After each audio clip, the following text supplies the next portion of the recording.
అందరికీ నమస్కారం. ఓం నమో వెంకటేశాయ. గోవింద గోవింద. ఓం నమో వెంకటేశాయ అనే సినిమా హాతీరాం బాబా కథ. ఇది హాతీరాం బాబా వెంకటేశ్వర స్వామి ఇద్దరి మధ్య జరిగే డ్రామా. వాళ్ళిద్దరు కలిపి ఆట, డయలాడే ఆట ఇది కథ. కొండపైన హాతీరాం బాబా గారు ఏ కార్యక్రమాలు చేశారు, పూజలు, తోమాల సేవ, ఈ వెన్నతో దీపం, ఇవన్నీ తెలపడం జరుగుతుంది. ముఖ్యంగా ఆడుండే అడ్మినిస్ట్రేషన్ను ఏ విధంగా చేశారు, ఆయన బాలాజీ అనే పేరు ఎట్ట వచ్చింది, సో ఆ విధంగా జరిగింది. రాఘవేంద్రరావు గారు చాలా అద్భుతంగా తీశారు ఈ సినిమాని. నాగార్జున గారు చాలా బాగా యాక్ట్ చేశారు హాతీరాం బాబా గారు. దీంట్లో చేసిన ప్రతి ఒక్కళ్ళు, అనుష్క గారు, ప్రజ్ఞా జైస్వాల్, జగపతి బాబు గారు చాలా అద్భుతంగా వాళ్ళ పాత్రలు చేయడం ఉంది. ఫస్ట్ ఈ కథ రాఘవేంద్రరావు గారు విధంగా భార్య గారు ఈ కథ చెప్పారు. సినిమా తీయాలనగానే, సార్ నాకు ఇది చాలా అదృష్టం, ఇది బాబా సినిమా, గురువుగా బాబా సినిమా తీసాము, మా కులదైవం వెంకటేశ్వర స్వామి, ఈ అవకాశం మీరు నాకు ఇస్తున్నందుకు చాలా సంతోషం. అది నా బెస్ట్ ఫ్రెండ్ నాగార్జున పేరు మీరు చెప్తున్నారు. నాగార్జున గారు దాన్ని ఒప్పుకుంటే తప్పకుండా మన ఓల్డ్ కాంబినేషన్. కీరవాణి గారి పాటలు చాలా అద్భుతంగా చేశారు. కీరవాణి గారు, గోపాల్ రెడ్డి, అందరూ సేమ్ టీమ్. సో ఈ సినిమా ఆ విధంగా అనుకున్న తర్వాత, నాగార్జున గారు ఒప్పుకున్న తర్వాత, మొదలైన తర్వాత మీరందరూ చూశారు. మీ అందరు సపోర్ట్ తోటే పాటలు ఎక్కడ ఏ గుడికి పోయినా ఓం నమో వెంకటేశాయ, ఎక్కడ ఏ కారులోనే వింటున్నాము. మీ పాత్రికేయుల సపోర్ట్ తోటే బాగా ప్రచారం జరిగింది. అన్నిటికంటే ముఖ్యంగా మా అందరికీ ఇంపార్టెంట్ థింగ్, ఈ సినిమాని వెంకటేశ్వర స్వామి గురించి అందరికీ తెలుసు, చాలామందికి తెలుసు. ఈ న్యూ జనరేషన్ అందరూ ఇప్పుడు కొత్తగా ఈ సాఫ్ట్వేర్ జాబ్స్, మనందరం రోజువారీ పనుల్లో బిజీ అయిపోయి, దేవుడిది అన్నమయ్య వచ్చి కూడా 10-15 ఏళ్ళు అవుతుంది. దేవుడి సినిమాలు ఈ మధ్యలో ఏమి రాలేదు. సో ఈ తిరుపతిలో జరిగే పూజలు ఇవన్నీ న్యూ జనరేషన్కి తెలపాలని ఈ సినిమా రిలీజ్ తర్వాత ఎంతమంది కొత్తగా స్వామి దగ్గరికి పోయి దర్శనం చేసుకుంటారు, పోయిన వాళ్ళు కూడా మళ్ళీ సినిమా చూసి మళ్ళీ స్వామిని దర్శనం చేసుకుంటే బాగుంటుందని. ఎంతమంది పోతారు, అది 5,000 మంది పోతారా, 50,000 మంది పోతారా, 1,00,000 మంది పోతారా, 10 లక్షల మంది పోతారా, అది మా అందరికీ అదే విన్నింగ్ పాయింట్, అదే ఇంపార్టెంట్ మా ధ్యేయం. దీంట్లో రాఘవేంద్రరావు గారు చాలా అద్భుతంగా తీర్చిదిద్దారు ఈ సినిమాని.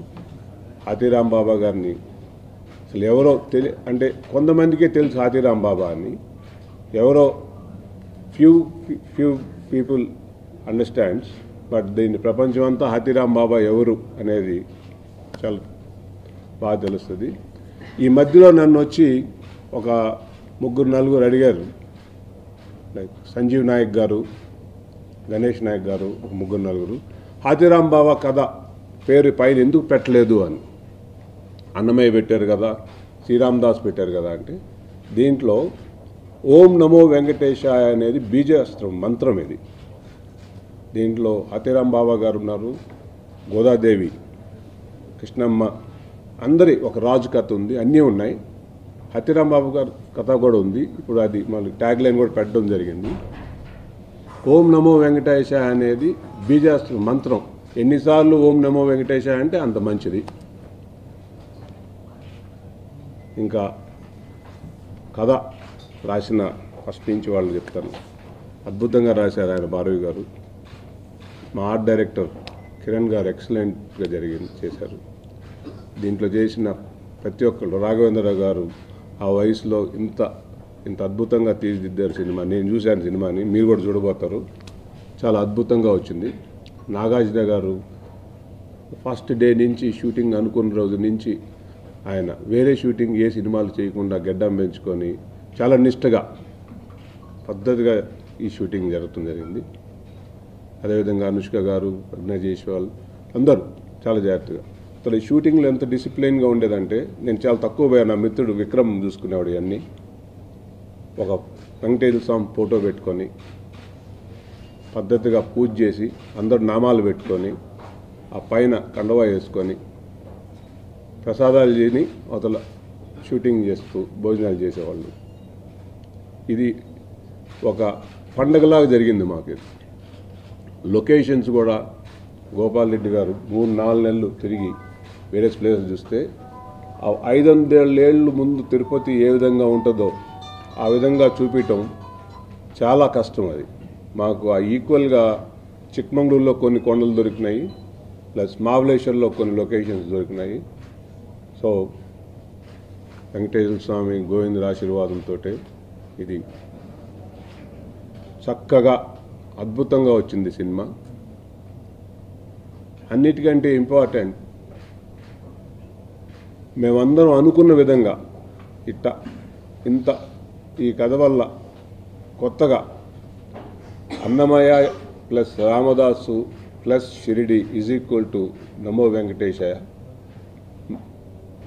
రాఘవేంద్రరావు గారు, నాగార్జున గారు ఈ సినిమా తర్వాత చరిత్రలో నిలబడిపోతారు. నిజంగా నాగార్జున గారు ఆ కళల్లో ఆయన భక్తిభావం ఆ క్లైమాక్స్లో చూస్తుంటే అసలు కూర్చోవడమే కష్టం. అంత అద్భుతంగా చేశాడు. కళల్లో నీళ్ళు అట్టొచ్చాయి. నిజంగా నేను ధన్యుణ్ణి. నాకు ఈ అవకాశం ఇచ్చిన ఆ ఎంటైర్ రాఘవేంద్రరావు గారికి, నాగార్జున గారికి, ఇది చేసిన ప్రతి టీం, ప్రతి మెంబర్, కీరవాణి గారు అద్భుతమైన గీతాలు, వీళ్ళందరికీ నేను జీవితాంతం రుణపడి ఉంటాను.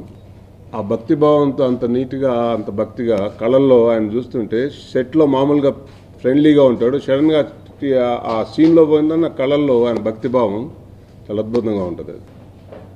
మామూలుగా ఈ రోజుల్లో ఆ భక్తి సినిమాలు ఒక భక్తుడిగా ఆయన ఇప్పుడు ఆల్రెడీ 3-4 సినిమాలు రామదాసు, అన్నమయ్య, షిరిడి సాయిలు సెట్ అయిపోయాడు.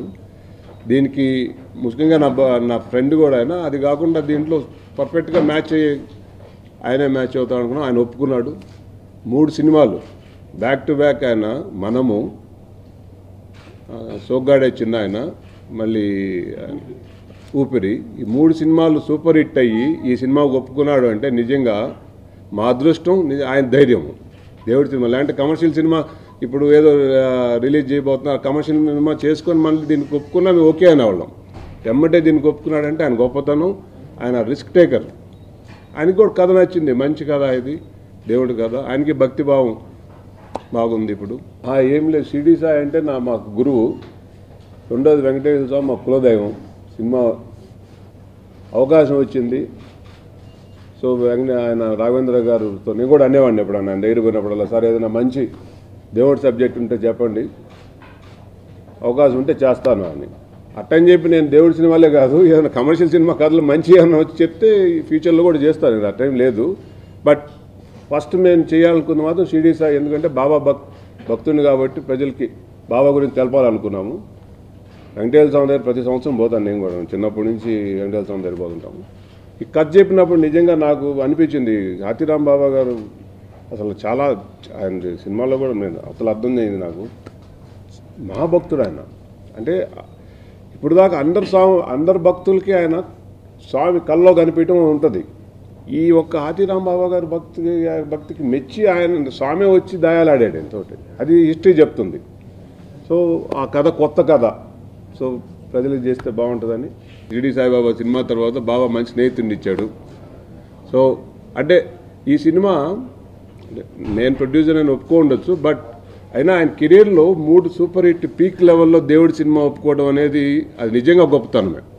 అది నా స్నేహానికి ఒప్పుకున్నాడా, దేవుడు సంకల్పమా, వెంకటేశ్వర స్వామి గారి గోవిందుడి సంకల్పమా తెలియదు మొత్తానికి.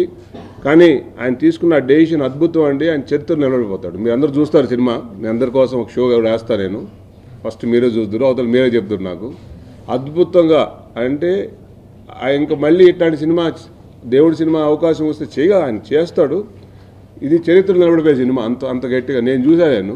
ఆర్ఆర్ లేకుండా చూసిన సినిమా నేను, నాకే కళ్ళల్లో నీళ్ళు వచ్చినాయి. ఇది భక్తుల కథ. ఇది అంటే హాతీరాం బాబా ఉన్నాడు, గోదాదేవి ఉంది. ప్రతి ఒక్కళ్ళు ఏంటంటే స్వామి కోసం చిన్నప్పటి నుంచి ఈ స్వామి కోసం ఉండే కథ ఇది. గోదాదేవి కూడా నేను చిన్నప్పటి నుంచి నేను స్వామితో ఉండాలని ఆమె ఇల్లు వదిలిపెట్టి వచ్చేస్తుంది, కొండకు వస్తుంది. ఈయన కూడా స్వామిని ఎత్తుక్కుంటూ వస్తారు. అంటే నేను సినిమా ఫీల్డ్లో విక్రమ్ అనే స్నేహితుడు ఆయన చూస్తున్నాడు. నాకు ఈ కాంబినేషన్లో నాకు ఎప్పుడు ఏం ప్రెషర్ రాలేదండి. చాలా చక్కగా, అంటే నాగార్జున గారు సొంత సినిమాలాగా ఆయనే దగ్గరుండి ఆయనే మానిటర్ చేసుకుంటూ ఆయనే చూస్తున్నాడు. గోపాల్ రెడ్డి కెమెరా, రాఘవేంద్ర గారు ఆయన సొంతలాగా. సో నాకు దానికి దీనికి ఏం పెద్ద డిఫరెన్స్ లేదు. బాబా భక్తుడిగా చేశాను, ఇది వెంకటేశ్వర స్వామి భక్తుడిగానే చేశాను. అవకాశం నాకు నిజంగా, నాకు మిగతా ప్రొడ్యూసర్ సంగతి తెలియదు, కానీ నేను చేసింది ఒకటే సినిమా సాయిబాబాది. నేను నా ఫీల్డ్లో ఏఎంఆర్ సంస్థకి ఒక 20-25 ఏళ్ళ నుంచి ఒక 3-4 వేల మంది ఎంప్లాయీస్ ఉన్నా. నాకు గుర్తింపు తక్కువే. షిరిడి సాయి సినిమా తీస్తే ఇప్పుడు ఎక్కడ పోయినా నేను ఎయిర్పోర్ట్లో కానీ లేకుంటే ఎక్కడన్నా ఈ గురువారం మాటి వాళ్ళ సినిమా వేస్తే నాకు అట్లీస్ట్ ఒక 50-100 ఫోన్లు వస్తాయి. యూఎస్ నుంచి కానీ మంచి సినిమా తీశారండి. అంటే సినిమా ఎంత సూపర్ హిట్ నాకు తెలియదు, నాకు సాటిస్ఫాక్షన్. బట్ ఈరోజు ఆ టీవీలో ఎక్కువ మంది చూసి ఫోన్లు చేస్తే ఆ సాటిస్ఫాక్షన్, నేను దానికంటే ఇది 100 రెట్లు ఎక్కువ రెస్పాన్స్, సాటిస్ఫాక్షన్. ఎందుకంటే బాబాకి భక్తులు ఉన్నారు, బట్ వెంకటేశ్వర స్వామిది ఇది జరిగింది. దానికి దీనికి 3-4 ఇయర్స్ అయినా కూడా ఇది చాలా ఎలివేట్గా చేశారండి ఆయన, చాలా అద్భుతంగా జరిగినాయి. నేను భక్తుడిగా ఫీల్ అవుతున్నాను. ఇంత డబ్బులు మీరు సినిమా ఇది బడ్జెట్ వైజ్ చూస్తే కమర్షియల్గా ఎవరు దేవుడి సినిమాకి ఇంత డబ్బులు ఖర్చు పెట్టరు. ఇంత డబ్బులు ఖర్చు పెట్టినా కూడా ధైర్యంగా నేను ఉన్నా అంటే వెంకటేశ్వర స్వామికి ఇంతమంది, నేను ఇందా చెప్పాను కదా, మా అల్టిమేట్లీ మా అందరికి అంబిషన్ను ఎంతమంది ఈ సినిమాకి చూసి కొండకపోతే అంత తృప్తినిస్తుంది మాకు. అండ్ 100% చెప్తాను, ఆ తృప్తి మేము ఆల్రెడీ అచీవ్డ్. గ్యారంటీగా కొన్ని లక్షల మంది పోతారు ఈ సినిమా చూసిన తర్వాత మళ్ళీ కొండకి. అంటే పోయి ఉంటారు కొండకి, మళ్ళీ పోతారు, స్వామిని మళ్ళీ దర్శనం చేసుకుని పోతారు. ఏదైనా కథ మంచి కథ ఉండి ఏదైనా నేనుగా ఆ సినిమాలో ఇప్పుడు ఇమీడియట్గా నేను రేపే సినిమాకి అనౌన్స్ చేస్తాను లేదండి. ఎవడన్నా వచ్చి మంచి కథ చెప్పి ఫ్యామిలీ స్టోరీ లేదని చెప్తే నాకేం ఇది లేదు. హాతీరాం బాబా గారుగా నాగార్జున గారు ఈ సినిమాకి ఎట్ట హీరోగా ఎంత కష్టపడ్డారో, రాఘవేంద్ర గారు డైరెక్షన్గా ఆయన ఎంత కష్టపడ్డారో, గోపాల్ రెడ్డి ఫోటోగ్రఫీలో కష్టపడ్డారు, అదేవిధంగా కిరణ్ ఆర్ట్ డైరెక్టర్గా, కిరవాణి గారు ఆయన ఈరోజు బాహుబలి ద బిగ్గెస్ట్ హిట్ దాంట్లో బిజీగా ఉంటూ కూడా దీనికి ఒప్పుకొని ఆయన ఇచ్చిన ఈ పాటలు అద్భుతమైన పాటలు. నన్ను ఎవరైనా ఇప్పుడు అడిగారంటే ఏ పాట మీకు ఇష్టం అంటే ఏ పాట, ఈ కన్ను కావాలన్నట్టు ఉంటుంది. అన్ని పాటలు ఆయన చాలా అద్భుతంగా చేశారు. అసలు ఆ రీరికార్డింగ్ అంటే నేను కొంత చూశాను, రీడింగ్ పూర్తిగా చూడాల, అసలు అద్భుతం. ఆయన పెట్టిన టైము దీనికి ఆయన చూసి వచ్చిన తర్వాత మొత్తం నేను ఆ పాటలు అన్నీ చూసిన తర్వాత దండం పెట్టి, సార్ కిరవాణి గారు మీకు లైఫ్ లాంగ్ రుణపడి ఉంటాను ఈ సినిమాకి. నిజంగా మీరు చేసిన ఆ భక్తిభావంతో ఆయన ఎంత భక్తిగా ఎంత పద్ధతిగా చేశారంటే నిజంగా మీరందరూ చూసిన తర్వాత ఫస్ట్ మెచ్చుకునేది కిరవాణి గారిని, డైరెక్టర్ గారిని, నాగార్జున గారిని. 3 కాంబినేషన్ ఎక్సలెంట్ కాంబినేషన్ అండి వాళ్ళు. సో రియలీ వెంకటేశ్వర స్వామి గారు ఆయనతో గోవిందుడే ఆయనతో కలిపి చేయించుకున్నారని అనిపిస్తుంది నాకు. హీరోయిన్స్ దీంట్లో లేరండి, భక్తి. అంటే ఆమె కృష్ణమ్మ, అనుష్క అనేది కృష్ణమ్మ ఒక రోలు. ప్రజ్ఞా జైస్వాల్ వచ్చి హాతీరాం బాబా గారు పేరెంట్స్ పెళ్లి చేయాలనుకుంటారు, ఆయన చేయడు, ప్రొజెక్ట్ చేసి నాకు దేవుడిని చూడాలంటే ఆమె వెళ్ళిపోమంటుంది. అంతేగాని యూత్కి కావాల్సిన మెసేజ్ ఉంది దీంట్లో. స్వామి పైన కొన్ని మెసేజ్లు ఉన్నాయి, అప్పు చేయకూడదు అనేది ఒక మెసేజ్ ఉంది. సో అట్లాంటి messages they can collect it. అన్నిటికంటే ముఖ్యంగా ఏంటంటే ఇప్పుడు ఈ యూత్ అంతా సినిమాలు, ఇప్పుడు రామారావు గారి టైంలో చూసాం మనం దేవుడి సినిమాలు. ఇప్పుడు ఎవరు దేవుడి సినిమాలు మనం రావట్లా. సో ఈ యూత్కి అట్లీస్ట్ ఇది ఒక దేవుడి సినిమా వస్తే ఆ వెంకటేశ్వర స్వామి సినిమా ఇది ఒక స్టోరీ, అసలు ఏంటి తిరుపతి ఏంటి అనేది కొంచెం క్లారిటీ వస్తుంది. అంతే. వెంకటేశ్వర స్వామి ఫస్ట్ ఫైనల్ చేసి ఎవరెవరు అంటే అందరూ అనుకున్నామో పాత కాంబినేషన్నే చేస్తే ఎట్టుంటుందని కొంచెం డిబేట్ జరిగింది. కాబట్టి వెంకటేశ్వర స్వామి ఎప్పుడు అందరూ కళ్ళు మూసుకుంటే ముందు అప్పుడు రామారావు గారు, ఇప్పుడు కళ్ళు మూసుకుంటే మనకి కృష్ణుడు అంటే రామారావు గారు కనపడతారు. అదేవిధంగా అందంగా కనిపించాలి, లేత కనిపించాలని చూసాము. అప్పుడు ఈయన సౌరభ్ జైన్ని గోపాల్ రెడ్డి గారు తీసుకొస్తే ఫస్ట్ ఆయన ఒప్పుకోలా. నేను ఆల్రెడీ అక్కడ కృష్ణుడిని అని చెప్పి నేను ఎయిర్పోర్ట్లో ఎక్కడున్నా నా కాళ్ళు పట్టుకుంటున్నారు, నేను కమర్షియల్ సినిమాలు తీయాలి, నేను దేవుని చేయొద్దు మీరు అంటాడు ఆయన. ఆయనకు వన్ డే కన్విన్స్ చేయడానికి ట్రై చేశాం, నేను డైరెక్టర్ గారు అందరం. ఒప్పుకోలే ఆయన. ఒప్పుకోనప్పుడు అప్పుడు నాగార్జున గారు వచ్చి, నేను బ్యాక్ టు బ్యాక్ 3 హిట్లు కమర్షియల్ హిట్లు ఉన్నాయా, నేను దేవుడి సినిమా తీస్తున్నాను, నీ కెరియర్లో ఇది బిగ్గెస్ట్ ఆపర్చునిటీ, నీకు వెంకటేశ్వర స్వామి రోల్ రావడం అనేది చాలా గొప్పతనము అని చెప్పి చెప్తే ఆ రోజుకి ఆ రోజు ఆయన కాస్ట్యూమ్ డిజైన్ చేస్తే మేమే అసలు ఆ రోజు అనుకున్నాం ఇంకా ఇది అద్భుతం హిట్ అని చెప్పి. ఒప్పుకోవడం మీరు అడిగినట్టు అసలు మీకు స్క్రీన్ మీద చూస్తే నిజంగా ఆయన చాలా అందంగా ఉన్నారు. సీజీ ఇంపార్టెన్స్ ఏం లేదు, ఎక్కడైతే రిక్వైర్మెంట్ ఉందో దాంట్లో వాటర్ ఫాల్స్ ఉన్నాయి, కొన్ని ఉన్నాయి. ఎందుకంటే వాళ్ళ అట్మాస్ఫియర్ తీసుకురావాలి కదా, 500 years బ్యాక్ అట్మాస్ఫియర్, దానికే వాడాం. కానీ ఆర్ఎల్స్ ఎక్కువ spend on the time on this సెట్టింగ్స్లోనే, ఆ పాత సెట్టింగ్స్లో మంచి డిస్ట్రిబ్యూటర్స్ అంతా దొరుకుతున్నారు. నా రిక్వెస్ట్ ఏంటంటే అండి, మీ అందరికీ నేను ఒక షో చూపిస్తాను. 9వ అంటే మాకు కొన్ని సెంటిమెంట్స్ ఉన్నాయి, 9వ తేదీ చూపించాలని నేను అనుకుంటున్నాను. డిస్కస్ చేసుకొని మీరందరూ చూసి తప్పకుండా మీ అందరు నచ్చుద్ది. అది కొంచెం ప్రజల్లోకి మీరు తీసుకోపోయి ప్రమోట్ చేయాలని కోరుకుంటున్నాను. అదే మీకు సపోర్ట్ కావాలి, కొంచెం చేయండి.